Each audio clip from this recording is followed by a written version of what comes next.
Chapter 2. Desire. An accident that changed a life. We bought a phonograph. When the child heard the music for the first time, he went into ecstasies and promptly appropriated the machine. On one occasion, he played the record over and over for almost 2 hours, standing in front of the phonograph with his teeth clamped on the edge of the case. The significance of this self-formed habit of his did not become clear to us until years afterwards, for we had never heard of the principle of bone conduction of sound at that time. Shortly after he appropriated the phonograph, I discovered that he could hear me quite clearly when I spoke with my lips touching his masseter bone at the base of his skull. Having determined that he could hear the sound of my voice plainly, I began immediately to transfer his mind to desire to hear and speak.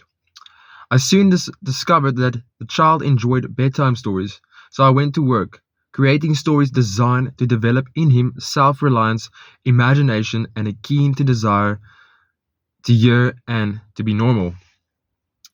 There was one story in particular which I emphasized by giving it some new and dramatic coloring each time it was told.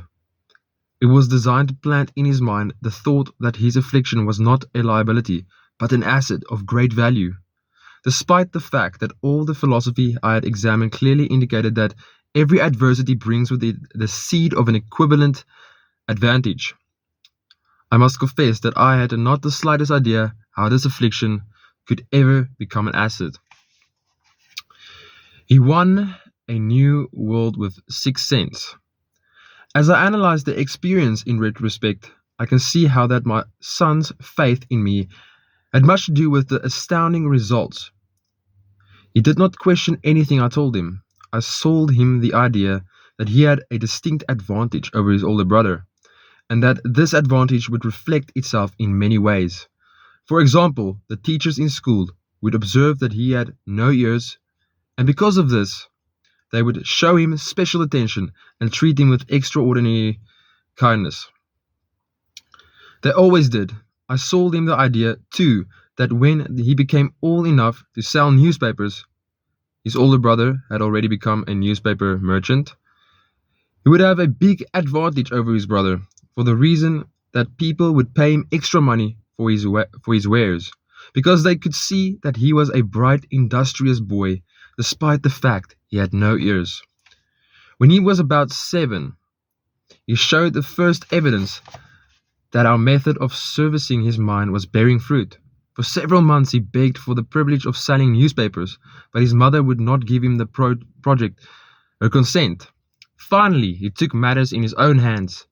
One afternoon, when he was left at home with the servants, he climbed through the kitchen window, shinned to the ground, and set out on his own. He borrowed 6 cents in capital from the neighborhood shoemaker, invested in its papers, sold out, reinvested, and kept repeating until late in the evening. After balancing his accounts and paying back the 6 cents he had borrowed from his banker, he had a net profit of 42 cents. When we got home that night, we found him in bed asleep, with his money tightly clenched in his hand. His mother opened his hand, removed the coins, and cried of all things. Crying over her son's first victory seemed so inappropriate. My reaction was the reverse.